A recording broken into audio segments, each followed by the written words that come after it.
Bonjour et bienvenue à tout le monde. Bienvenue à la série des webinaires Boost et IAC, Centre d'appui aux enfants et de la jeunesse. Avant de commencer la session, je vais passer par quelques points administratifs. Je m'appelle Ronelle Bruder.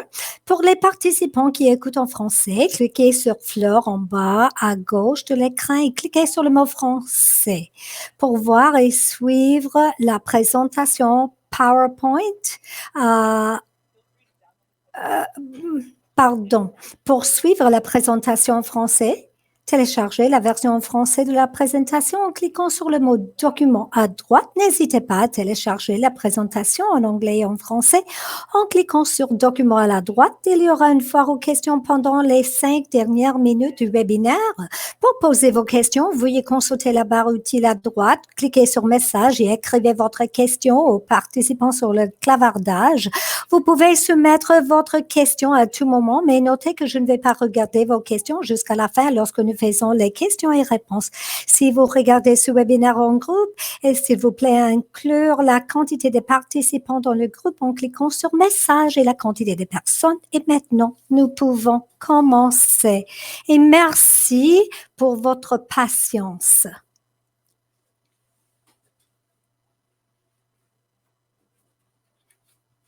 Juste un instant.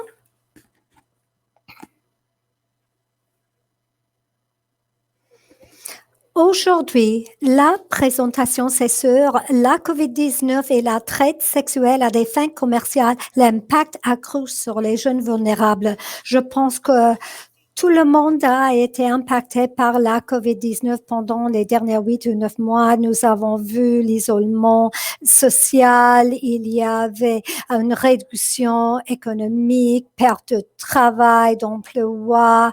Cela a impacté la santé mentale. Il y avait abus par le partenaire, mais les jeunes ont un risque élevé. Alors, cet après-midi, je voudrais vraiment définir la traite sexuelle commerciale. Quels sont les jeunes qui sont vulnérables? Comment la COVID-19 a amplifié cela? Comment nous, comme membres de la communauté, comme fournisseurs des services, comme adultes, comment nous pouvons protéger, habiliter ces jeunes vulnérables? Bon, d'accord, j'ai déjà dit. Je m'appelle Ronelle Bruder. Je suis la fondatrice et directrice générale du projet iRise. Je suis conférencière internationale, consultant. Je suis survivante à la traite des personnes. Alors, mon travail est très personnel. Je fais la défense aussi. Je vais travailler basé sur mes expériences. Avec mes expériences, en travaillant avec les autres survivants. Alors, le projet iRise, comme j'ai déjà mentionné, je suis la fondatrice et la directrice exécuteur. Nous sommes un organisme communautaire sans but lucratif dirigé par les survivants. Nous fournissons des perspectives des programmes de développement, des compétences ou du leadership innovant aux survivants, aux jeunes vulnérables. Notre concentration principale, c'est sur l'éducation. Qu'est-ce qui est la traite des personnes? Comment les personnes peuvent se défendre? Nous faisons une défense des intérêts par les campagnes, par les recommandations des politiques, les partenariats. Nous avons déjà collaboré avec plusieurs partenaires et mentorats. Et c'est un programme que nous développons pour habiliter les survivants vivantes, pour créer les leaders de survivantes avec une voix pour former partie de tout ce mouvement.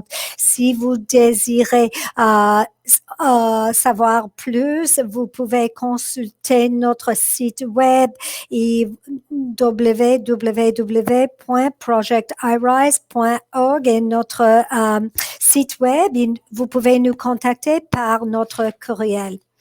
La traite sexuelle, comment se produit la traite? Et la raison pour laquelle je désire parler là-dessus, que nous allons pas parler de mariage forcé, servitude domestique, traite de personnes pour fin d'emploi, mais c'est sur la traite des personnes pour des fins sexuelles.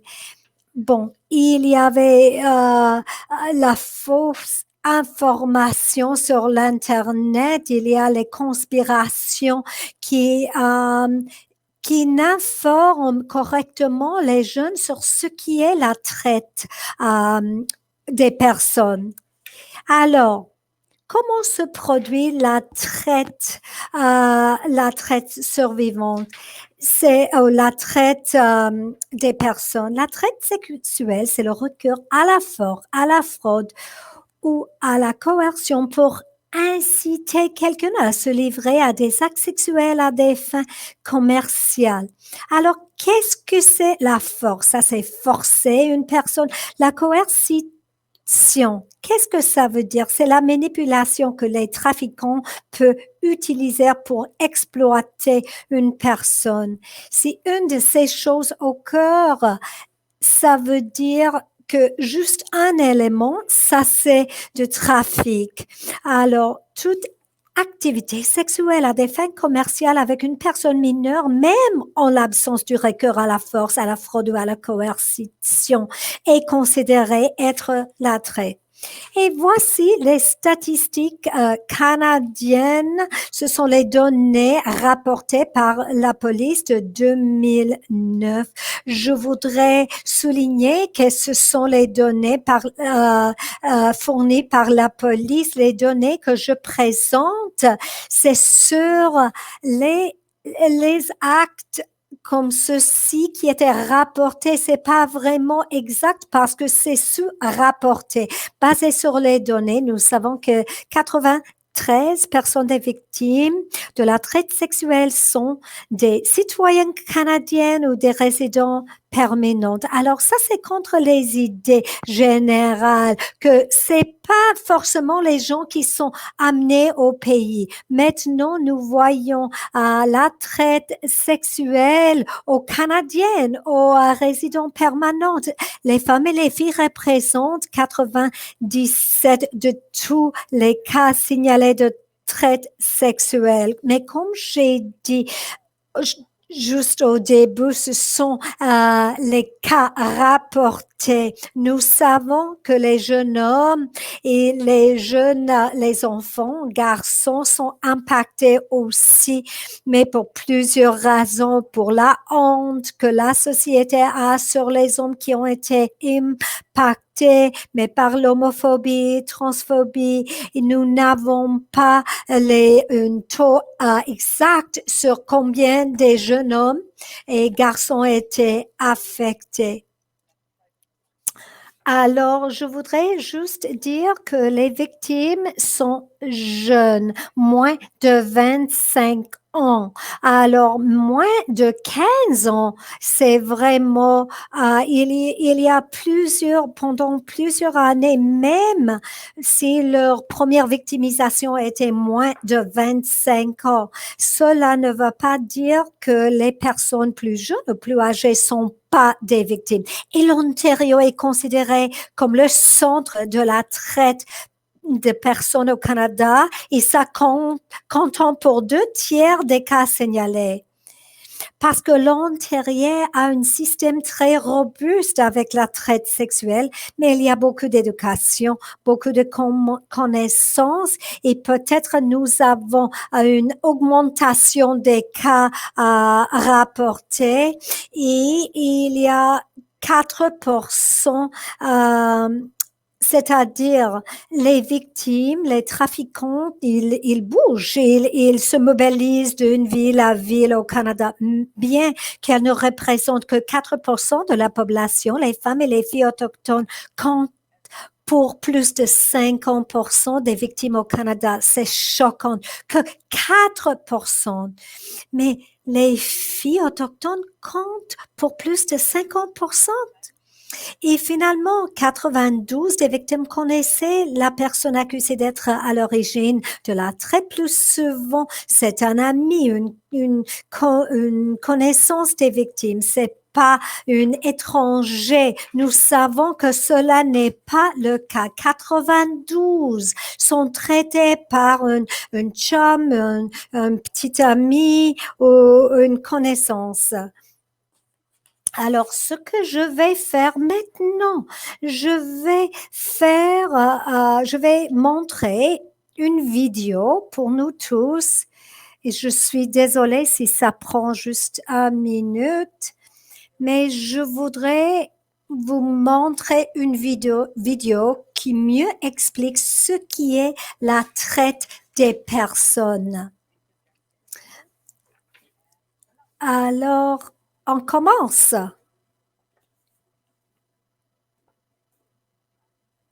Ça s'appelle. Vous avez peut-être entendu parler de ce qu'on appelle la traite sexuelle. Je sais, cela a fait beaucoup parler de vous ces derniers temps.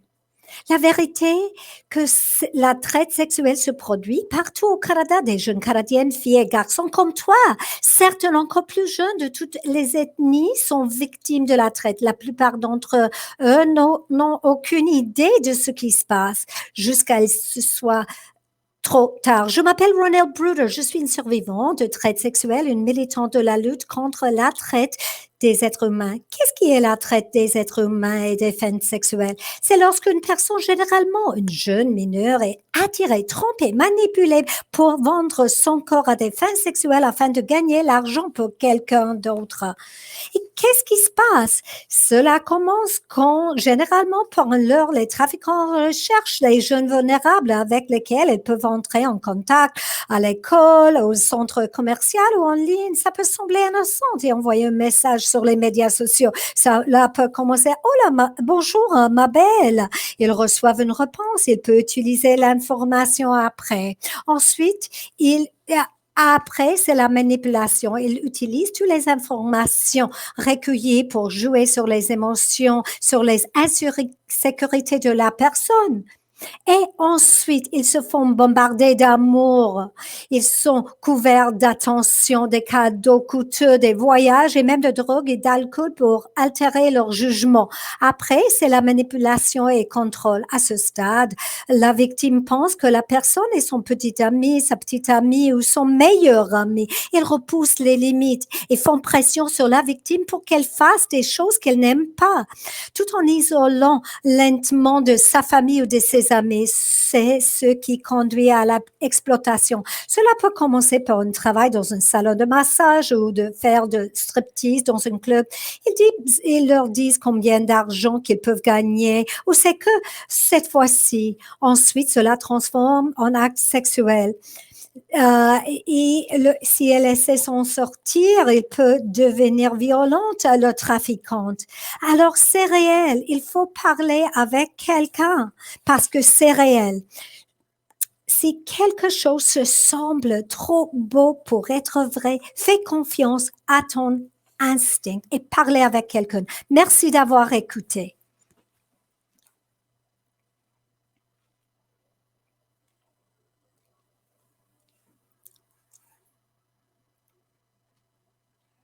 OK. Cela était... Bon, merci. Si personne ne pouvait voir le vidéo, nous allons...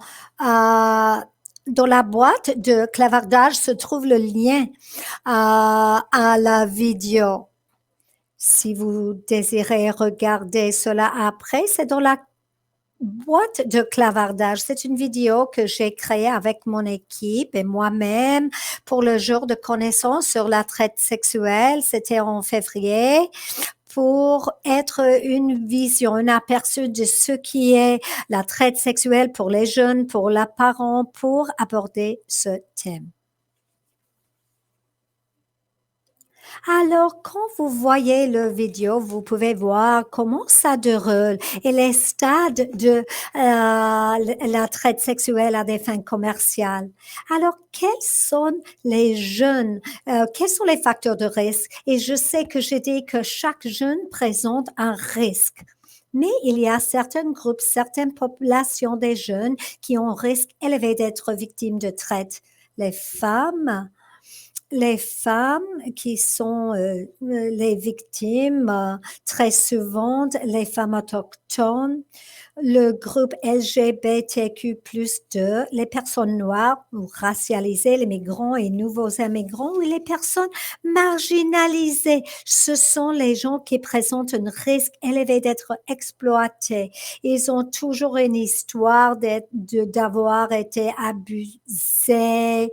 Il y a les différents facteurs. Ils ont eu des problèmes quand ils étaient jeunes. Il n'y a pas de système. Ils ont peur de les forces d'ordre et ils n'ont pas un système.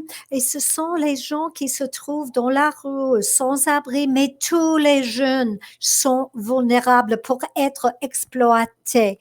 Alors, il y a toujours les jeunes qui ont un risque élevé, plus élevé, ça veut dire. Alors, parlons-nous de reconnaître les signes.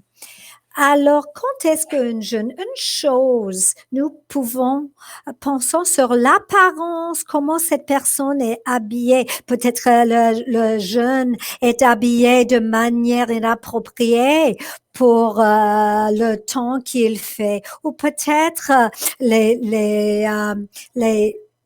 vêtements de luxe. Mais on parle des tatous. Parce qu'ils peuvent mettre, par exemple, un symbole, un tatouage de leur nom pour montrer qu'ils appartiennent à cet abuseur. Alors, il y a aussi les signes de mutilation. Elles peuvent être hostiles, en colère, anxieuses ou nerveuses, craintives ou soumises. Les gens répondent de manière différente au trauma. Quelques personnes peuvent être très soumises, craintives, mais ils ont des différents mécanismes pour faire face à cela. Alors, il ne faut pas avoir une vision prédéterminée dans notre esprit. N'importe qui peut être victime. Et leur comportement peut-être ne vous montre pas que cette personne est une victime. Et finalement, le langage, si vous travaillez avec un jeune, vous pouvez peut-être voir, il peut, par exemple, par l'ouvrement de sexe, dans une manière qui n'est pas atypique. Ils parlent de leur partenaire, les différentes positions sexuelles, ce qu'elles font. Ils peuvent utiliser les mots comme client, proxénète, le jeu ou la vie, petit ami, papa, gâteau ou mon homme.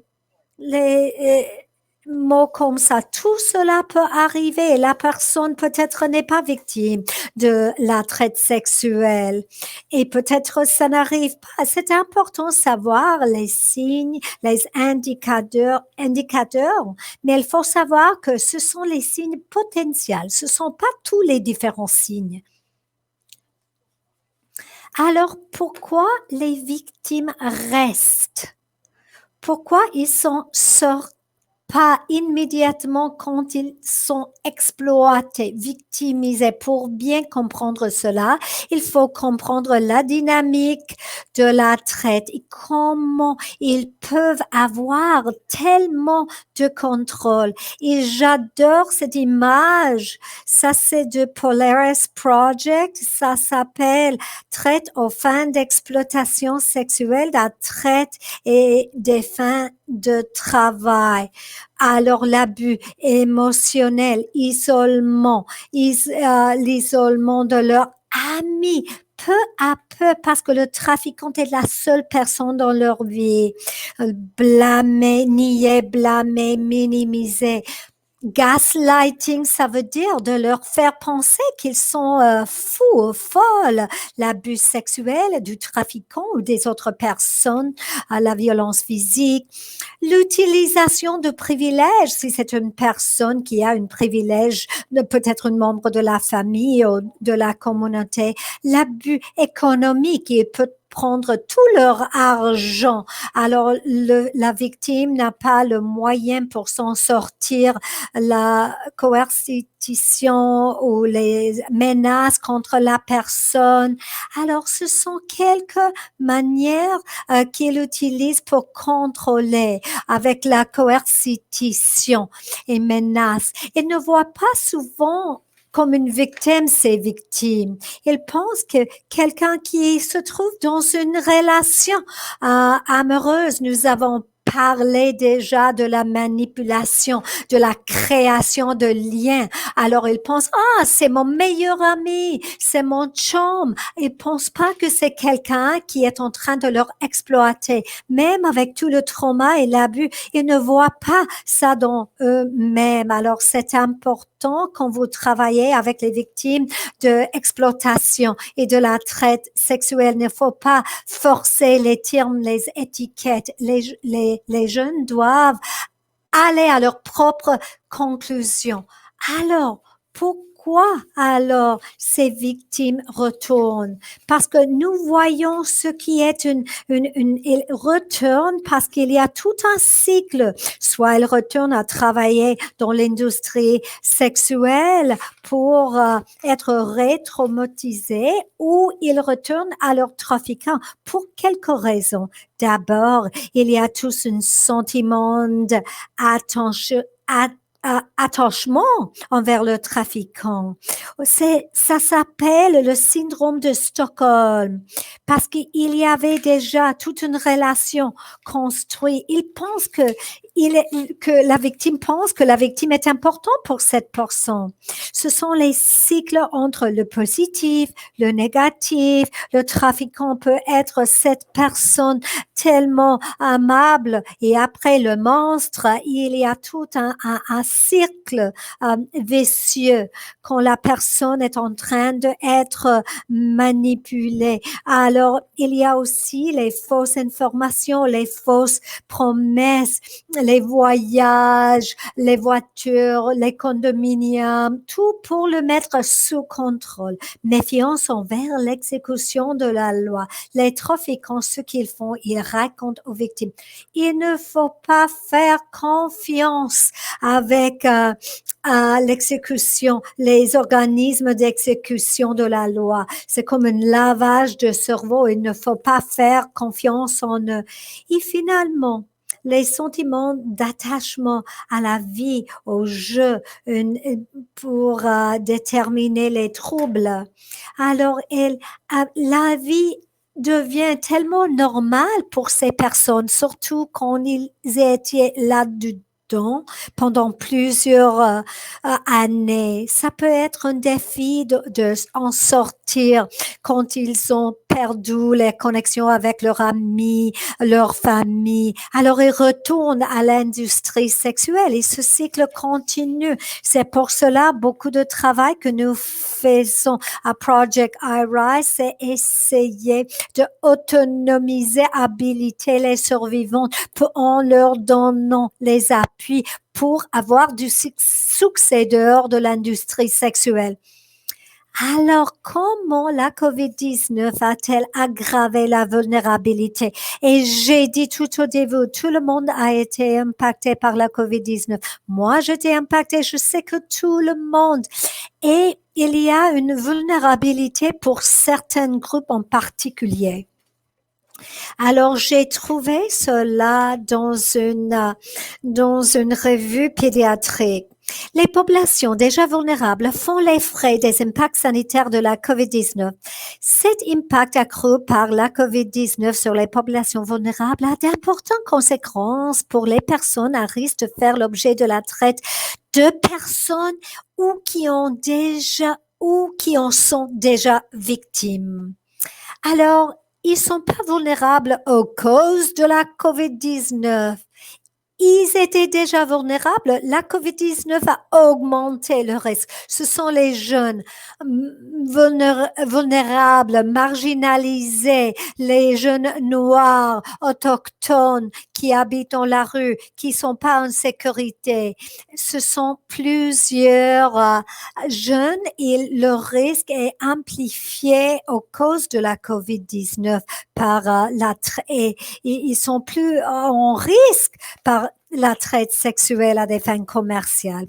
Alors, nouveaux enjeux, c'est pas le meilleur nom, je pense, enjeu amplifié, l'isolement. Un des impacts de la COVID-19 pendant cette pandémie, c'est l'isolement social, c'est le confinement. J'habite en Ontario, nous sommes en deuxième phase, nous avons reculé à une phase antérieure pour l'augmentation de cas en Ontario. Alors, je pense sur les jeunes vulnérables. Il y a plus de violence familiale envers un partenaire intime. La violence, alors les jeunes sont exposés à plus de violence, la violence sexuelle, l'insécurité financière. La COVID-19 a créé plusieurs détresses économiques pour plusieurs personnes. Les gens ont perdu leur emploi. Alors, à cause des fermetures des entreprises, des mises à pied massives, des conséquences financières sont à prévoir pour de nombreux jeunes, surtout pour les travailleurs à bas salaire, travailleurs à contrat ou les travailleurs saisonniers qui n'ont pas un travail en temps plein ou accès aux bénéfices de santé. Ils vont être plus impactés et leurs familles. L'accès aux services en raison des fermetures généralisées et des heures réduites, les jeunes sont confrontés à un manque de ressources auxquelles ils se fiaient. Alors, c'est pas quelque chose de neuf. Quand je regarde cette diapositive, je pense qu'il faut dire pas enjeux, mais parce que nous avons les gens qui n'ont pas accès, par exemple, à l'eau potable. Plusieurs communautés où j'habite, il n'y a pas de service pour les communautés, sécurité, les activités après de l'école et tout ça. Les barrières sociales, à cause de les ordres de confinement, il y a plus d'interactions en ligne. Ce sont les jeunes qui ont un manque de ressources auxquelles ils se fient. Alors, ils utilisent chaque fois plus les médias sociaux pour le travail, c'est-à-dire pour l'école, pour être avec leurs amis. Nous avons les médias sociaux, les jeux et les travail du sexe à distance. On part sur les sites Internet qui étaient promus aux jeunes, même s'il faut avoir 18 ans, il y avait la promotion de cela. Il y a les jeunes qui ont accès de ces sites sexuels, mais ils leur attirent. Ils pensent que c'est en ligne, c'est à distance. Ils pensent peut-être que c'est une manière de gagner un peu plus d'argent et de ne pas être en danger si ça est en comparaison d'un travail sexuel réel, c'est-à-dire en personne. Mais cela ouvre le chemin pour travail sexuel et aux prédateurs, aux trafiquants. Alors, c'est bien important que les jeunes sachent que le travail du sexe à distance est assez dangereux et peut augmenter le risque d'être exploité sexuellement. Alors, l'activité en ligne, la plupart des parents, enseignants, membres de la communauté sont préoccupés par cela. Quand on pense sur la vidéo, la vidéo, il y avait les différentes phases ou stades qui montrent que la personne peut connaître la personne en ligne et l'exploitation peut arriver en personne et la manipulation et contrôle en personne, mais pas nécessairement. Les jeunes peuvent être en ligne tout à fait sans connaître en personne la personne. Et je vais passer par les différentes phases totalement en ligne. Alors, le leur, quelque chose comme «Allô, ma belle?» Alors, nous savons que les jeunes, ils partagent tout sur Snapchat, TikTok, Instagram. Et les trafiquants peuvent aussi suivre les messages comme je déteste mes parents, la vie est dure et difficile. Et ils peuvent les attaquer ou faire une connexion avec Allô ma belle. Après, ils peuvent commencer avec la manipulation psychologique, le grooming, manipulation psychologique ils peuvent ils peuvent envoyer d'argent par un e-transfer, ils peuvent parler avec eux par téléphone, même s'ils ne se connaissent pas en personne. Alors la manipulation, le contrôle, la pression sur les victimes ou menaces pour l'envoi d'images et de vidéos sexuellement explicites. Peut-être, envoie-moi juste une selfie. Après, dans une bikini. Et peu à peu, ils vont persister aux matériaux à pornographie juvénile. Ils peuvent utiliser cela pour faire du chantage, pour le mettre en ligne. Et maintenant, la jeune peut être exploité. Et peut-être ils se sentent qu'ils doivent fournir tous ces matériaux aux trafiquants et ils sont sous le contrôle du trafiquant. Alors, bien sûr, l'activité en ligne, c'est tellement un endroit où il y a beaucoup de victimisation. Mais il y a aussi quelque chose qui s'appelle la traite sexuelle, intersectionnalité. Et surtout, on parle de cela maintenant avec Black Lives Matter et tout le mouvement. Les trafiquants, ils vont se profiter des facteurs de vulnérabilité comme une sens de soi, les gens sans abri, les gens qui n'ont pas d'estime de soi, race, genre, identité, sexualité, nationalité, capacité, classe, données économiques et religion. Comment cela accroît la vulnérabilité? Bon, les jeunes qui identifient dans un de ces différents volets ou points, ils peuvent faire face au racisme systémique et oppression, homophobie, transphobie. Ils ont peut-être un statut socio-économique plus faible. Ils peuvent peut-être sans emploi ou sous-emploi. Ils travaillent ces travaux ces emplois sans être en sécurité ils gagnent très peu, ils travaillent sous contrat et ils n'ont pas autre risque, avoir accès aux services et aux programmes. Plusieurs jeunes qui ont un risque élevé, il ne peut pas avoir cet accès. C'est tellement important. Nous ne pouvons pas attendre que les jeunes vont venir à nous. Il faut les contacter à eux. Il faut réduire les obstacles pour qu'ils puissent avoir un accès à ces services. Alors, maintenir un soutien pour les jeunes vulnérables. Alors, nous savons que nous avons quelques jeunes qui ont un risque élevé. Qu'est-ce qu'on peut faire comme membre de la communauté, comme fournisseurs des services, comme les parents, membres de la communauté? D'abord, nous pouvons avoir un plan de sécurité qui comprenne des outils pour prendre en charge leur santé physique et mentale, leur bien-être et leur sécurité financière. Parce qu'il y aura surtout une perte d'emploi, pas de travail ou un travail qui paye très peu va augmenter la probabilité qu'ils font partie des comportements avec un risque plus élevé pour avoir une sécurité financière. Alors, il faut aborder cela. Il faut inclure la santé physique et mentale. Pas tout le monde a la possibilité de voir une thérapeute, une physiothérapeute. Comment nous pouvons augmenter l'accès à tous ces services, renforcer la résilience, aider les jeunes en leur donnant des outils et des ressources qui renforcent la résilience. Je parle de cela, la résilience, surtout au sujet des jeunes vulnérables. Alors, les aider pour qu'ils puissent créer leur propre outils, leur kit d'outils avec les pensées positives. C'est un comportement qui est appris pour les aider à créer un réseau d'appui.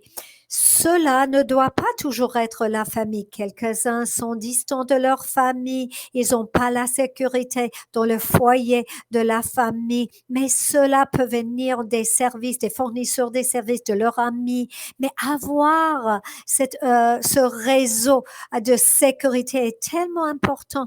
Nous avons pensé de l'activité physique. Il faut avoir qu'ils ont l'accès aux aliments nutritifs et qu'ils ont l'accès aux activités physiques. Il y a plusieurs services gratuits maintenant par les agences et par les services aussi en ligne. Aider les jeunes à avoir accès aux services comme un logement et une banque d'alimentation pour assurer qu'ils ont accès à cela pour les aider à avoir accès à ces services disponibles. Mais il y a déjà une demande augmentée sur un système qui a peu de ressources. Maintenant, il y a tellement de jeunes qui n'ont pas d'abri. Ils ont besoin de notre appui pour avoir accès à tous ces services. Collaborer avec des organismes afin d'optimiser les mesures de soutien et les ressources. La COVID-19 a montré l'importance de la collaboration. Les fournisseurs des services, les organismes ne peuvent pas faire tout cela toutes seuls. Au Project Arise, nous fournissons les soutiens à long terme. Il faut accroître la résilience, le leadership, mais nous ne pouvons pas donner les services aux jeunes en crise. Nous savons qu'il faut les référer. Il faut faire les références avec aux autres organismes qui peuvent leur aider. Alors, je crois en cela, que l'idée que la communauté se rassemble pour aider la société. Je vais lire ça. Ne jamais douter qu'un petit groupe de personnes vraiment motivées peut changer le monde et que c'est en fait la seule façon dont le monde est jamais changé. Je sais que tous les écouteurs, toutes les agences qui protègent nos enfants, ils sont engagés pour faire ce travail. C'est une question de travailler ensemble pour assurer que nous pouvons contacter les plus vulnérables pour faire le rayonnement. Et au lieu de ressources, il y a plusieurs ressources. Vous pouvez contacter Project iRise si vous cherchez un appui à long terme, mais nous faisons des références à les autres services et je recommande que vous pouvez contacter le service national téléphonique concernant la traite de personnes. 1 833 910 10.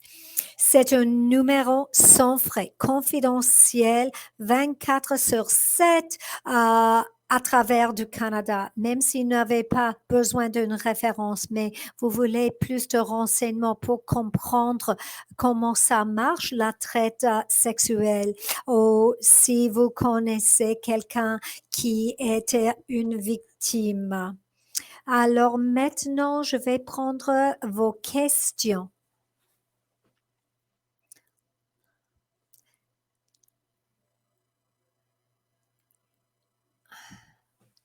Je vais juste regarder s'il y a des questions dans la boîte de clavardage.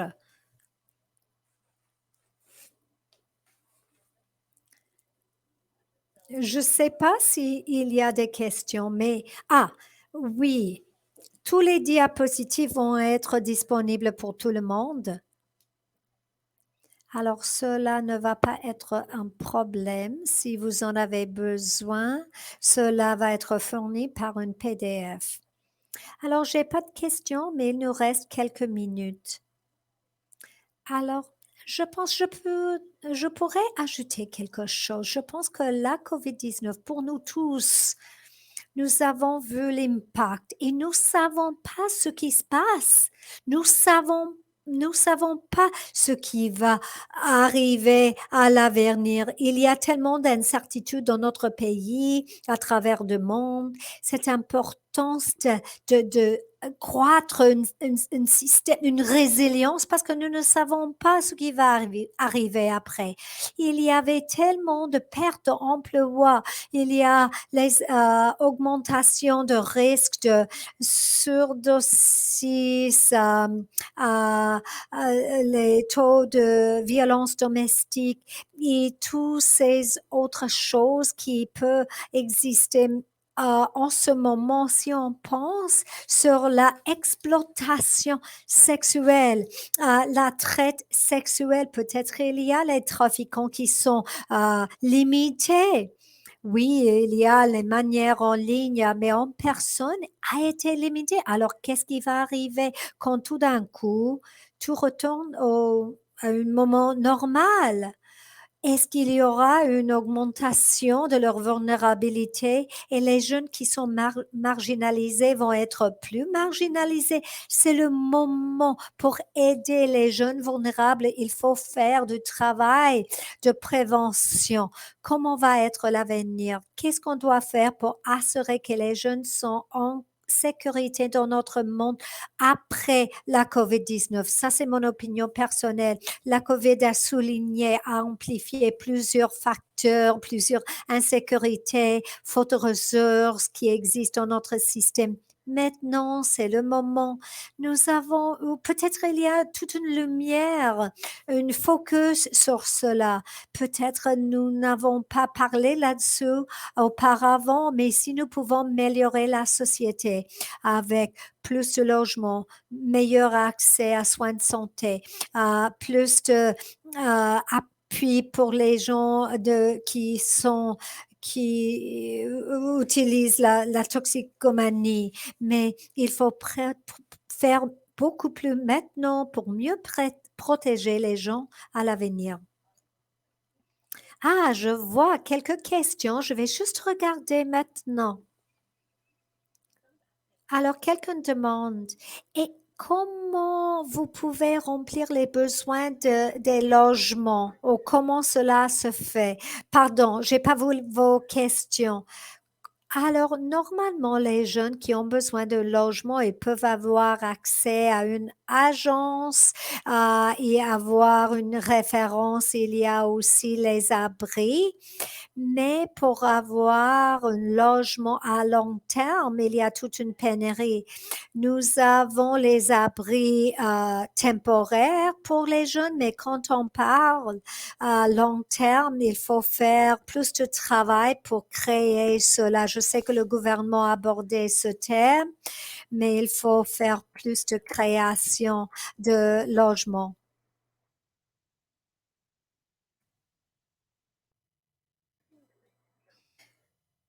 Comment vous pouvez encourager les relations avec les jeunes qui ont un risque? Alors, ils ont déjà vécu le trauma, faute de confiance. Alors, il faut faire l'exemple, être la personne dans laquelle ils peuvent faire confiance, une personne qui ne veut rien de la victime ou du jeune. Il faut être réel, authentique. Je dis cela tout le temps. Je sais que les jeunes en risque. Ben, moi, quand j'étais tout jeune, je savais comment les travailleurs, ou ce que les travailleurs ont pensé de moi avec leur langage corporel. Alors, il faut vraiment éliminer les biais quand vous travaillez avec les jeunes à risque, les jeunes qui déjà vulnérables, marginalisés, et toutes leurs croyances, ils pensent que c'est pas important pour vous. Il faut être réel, il faut être authentique, il faut avoir un sens qu'ils sont importants. Il faut garder cela à l'esprit. Le langage corporel, ça parle plus haut que les propres paroles, mais les propres mots. Mais il faut avoir plus de capacitation pour comprendre ce qui est une relation euh, saine. Alors, il y a les gens qui ne savent pas ce qui est une relation euh, euh, saine. Parce que si, euh, il faut que les jeunes sachent ce qui est une relation saine. Parce que s'ils pensent peut-être, ah, il m'achète les trucs chers, alors je suis important pour cette personne. Non, il faut savoir ce qui est une relation saine, leur donner les ateliers, les sessions. Je connais un endroit qui s'appelle Freedom et vous pouvez me contacter, qu'ils font les ateliers sur les relations saines. Je pense que tout le monde doit assister ces ateliers. Je vais juste regarder ici l'éducation que vous pouvez partager avec les parents. Cette vidéo de 3 minutes, c'est simple, c'est concis. Alors, ce qui est la traite des personnes. Alors, c'est un peu bon point de départ. Les jeunes peuvent regarder ça avec leurs parents de manière séparée. Ici, vous êtes fournisseur de services. Vous pouvez voir cette vidéo pour avoir une meilleure compréhension. Alors, vous pouvez avoir une conversation avec les jeunes après. Est-ce que vous étiez en ligne? Il y avait quelqu'un qui vous a contacté. J'ai fait un atelier avec les jeunes.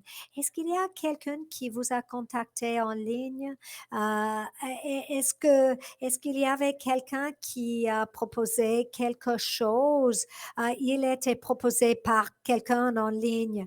Ah, est-ce que vous désirez être modèle? Est-ce que vous désirez faire cela? Alors, la exposition existe. Alors, il faut entamer les conversations avec les jeunes.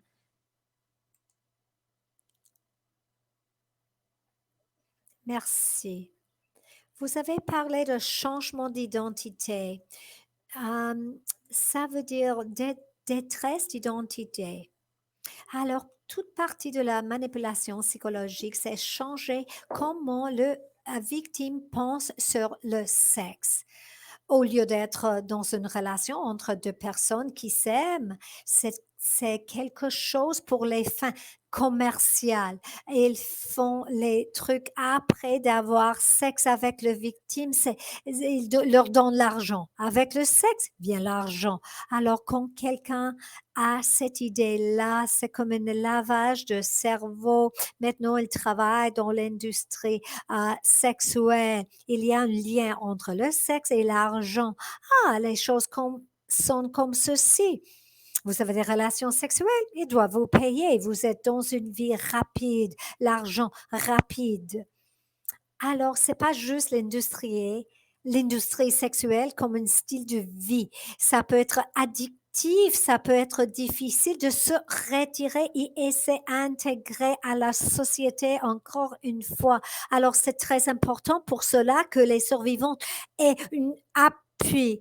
Pour avoir un appui à long terme, nous avons besoin de soins dans une crise, mais aussi des soutiens à long terme. Et si cela n'avait pas expliqué cela, vous pouvez me contacter directement ou à vous si vous avez des questions. Ils vont référer les questions à moi. Comment les travailleurs de première ligne peuvent appuyer les gens, les victimes de traite sexuelle à des fins commerciales? Euh, D'abord, l'éducation est clé, c'est essentiel. Vous ne pouvez pas soutenir quelqu'un si vous comprenez pas ce qui est cette expérience. Alors, l'organisme doit être capacité pour travailler avec les jeunes victimes de la traite sexuelle, parce que vous pouvez travailler avec les jeunes qui peut-être ne sont pas les victimes maintenant, mais à l'avenir, ils peuvent être des victimes. Les choses changent, comme j'avais dit, avec le sexe à distance. C'est quelque chose de neuf en ligne. En ligne, il y a les certains volets qui sont arrivés en ligne jusqu'à maintenant, mais cela va changer. Les trafiquants, ils savent comment la société change, que les différentes choses de mode, ils le savent. Il faut nous éduquer, rééduquer. Il faut comprendre cela. Quels sont des mythes sur le trafic sexuel? Bon, d'abord, il y a des mythes que ce sont les jeunes femmes qui viennent de l'Europe de l'Est et cela ne vient pas d'ici. Il y a un film qui s'appelle Taken. Et ce film a fait un peu j'ai adoré le film, mais cela a dommagé le concept de trafic parce que je pense que c'est transfrontalier. Et c'est pas vrai. Quelqu'un peut être trafiqué même dans leur maison, dans leur foyer. Et le fait que ce que nous voyons chaque fois plus en Amérique du Nord, c'est la traite sexuelle des personnes entre les familles. C'est difficile s'identifier parce que vous pouvez vous penser, bon, voir une trafiquant, une victime dans la rue. Alors, c'est difficile de s'identifier comme cette personne. Les trafiquants maintenant sont plus jeunes. Ce ne sont pas les gens qui ont 10 ou 15 ans plus que le victime. Nous voyons les jeunes maintenant qui sont les trafiquants. Qui est le victime? Qui est le trafiquant? Ce concept est différent maintenant, ça change. Alors, il faut avoir la formation, la réformation. Il faut savoir ce qui se passe aujourd'hui, maintenant, pas sur ce qui est arrivé il y a 15 ou 20 ans. Qui est vulnérable aujourd'hui même? Que serait votre approche à un enfant qui ne veut pas divulguer, une personne mise à l'hôpital mental? Nous voulons pas mettre une étiquette à quelqu'un. Ah, vous êtes victime de la traite sexuelle.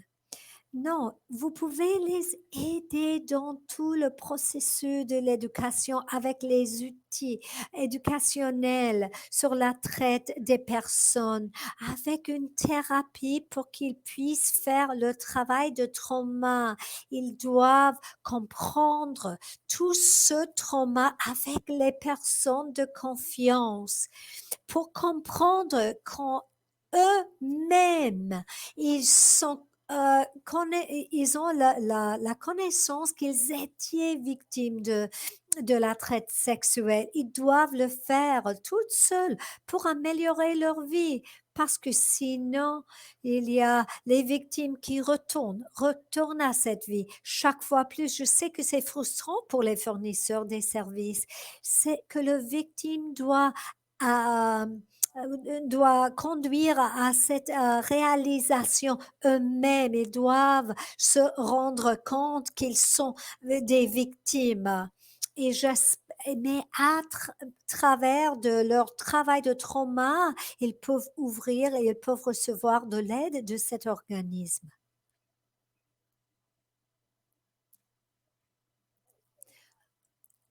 Quelqu'un a dit qu'ils ont un programme qui appuie les jeunes qui sont en risque et qui habilite les jeunes hommes aussi. L'interprète s'excuse, j'entends pas l'intervenante. Elle est gelée. Elle est congelée, son écran est congelé, j'entends plus. Je Alors, l'intervenant a donné le lien avec crystal meth euh, est utilisé comme une forme de utiliser les jeunes. Moi, j'ai pas parlé sur les méthamphétamines en cristaux. Il y a aussi une question sur la communauté LGBTQ, usage de drogue. Ces communautés ont besoin de plus d'appui. Il faut aborder l'utilisation des drogues. Nous voyons au Québec les jeunes qui entrent dans la vie la vie sexuelle. Nous voyons ça parce que c'est une vie intéressante. C'est alors oui, c'est vrai que ça arrive au Québec et ça arrive ici en Ontario parce que ils font que la vie est une vie glamoureuse, de glamour. Alors, alors avec ce glamour, ils renforcent cela. Alors, parce qu'il y a le lourd avec toute cette vie de glamour. Et quand elle se rend compte ce qui se passe, il y a les limites, difficultés pour en sortir. Et il y a l'abus avec les drogues, avec la violence physique. Alors, d'abord, on voit un glamour tout au début avec tous les cadeaux, etc. Il y avait une question que j'avais ratée avant. Euh, Comment vous pouvez reconnecter avec l'école? Je voudrais clarifier, c'est à l'école ou à éducation à distance? Peut-être j'ai pas compris la question.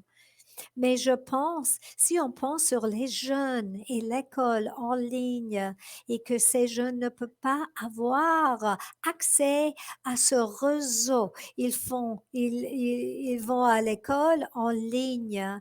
Il y a un isolement social et cela affecte leur santé mentale. Nous pouvons comprendre l'exploitation. J'espère qu'ils peuvent retourner à l'école. Je voudrais voir cela. Et les jeunes sont exploités, ils sont leurrés, ils sont manipulés à l'école aussi. Alors, ça arrive aux écoles en Ontario, à travers le Canada. Le leur arrive. Définitivement, nous avons besoin de plus d'éducation de le curriculum. Est-ce qu'il y a un lien entre travail sexuel et la traite sexuelle? Oui, je sais que parfois, et bon, ce sont deux volets différents. La traite sexuelle, c'est la force, c'est le contrôle, c'est forcer quelqu'un de faire le travail sexuel et quelqu'un qui fait un emploi de sexe sexuel où ils gagnent leur propre argent, ils ont plus de 18 ans, c'est quelque chose de licite, de légal. Euh, mais c'est pas illégal d'être travailleur de sexe si vous avez plus de 18 ans, mais c'est pas légal à faire la traite sexuelle à des fins commerciales. Euh, le sexe pour survivre, il y a les jeunes qui le font pour question de survivance. Ils connaissent que sa vie, ils sont confortables que avec cette vie. C'est pas noir ou blanc. Toutes ces idées. Il y a le travail pour les travailleurs sexuels qui est aussi exploité. C'est pas clair, c'est pas quelque chose de linéaire, ça ne marche pas comme ça. Mais il y a une différence entre quelqu'un qui choisit être un travailleur sexuel et quelqu'un qui est exploité et contrôlé. Je pense que c'est tout. Alors, nous allons terminer. Je sais qu'il faut terminer à 2 heures. Alors, si vous avez des questions, je vous en prie, vous pouvez me contacter directement ou vous pouvez contacter à Boost. Ah, il y a un commentaire ici comment le comportement sexualisé est chaque fois plus normal et comment leur vie est normalisée par les vidéos de musique, par la télé, une vie avec l'argent rapide et facile. C'est quelque chose glamourisé. Les jeunes, ils n'ont pas accès aux appuis, à la communauté, avec leur famille. Alors, ils ont accès à cette vie rapide avec l'argent facile. Si vous désirez en savoir plus, nous sommes situés à Toronto. Project iRise se trouve ici, www.projectirise.org. Je pense que c'est tout. J'espère que j'ai répondu à toutes vos questions, mais sinon, je vous en prie de m'envoyer une question si je ne pouvais pas répondre à votre question. Je pense que c'est tout.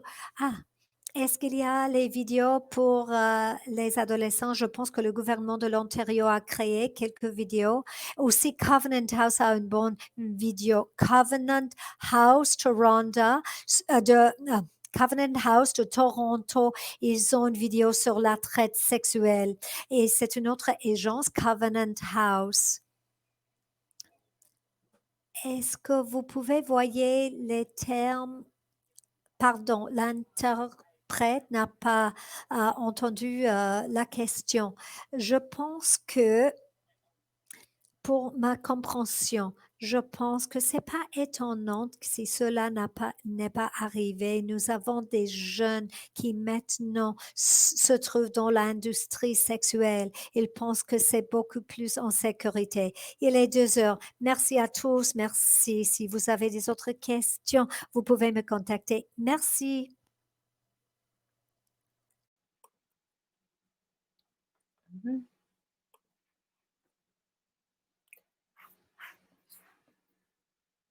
Are we done? That was wonderful, Ronelle. Thank you.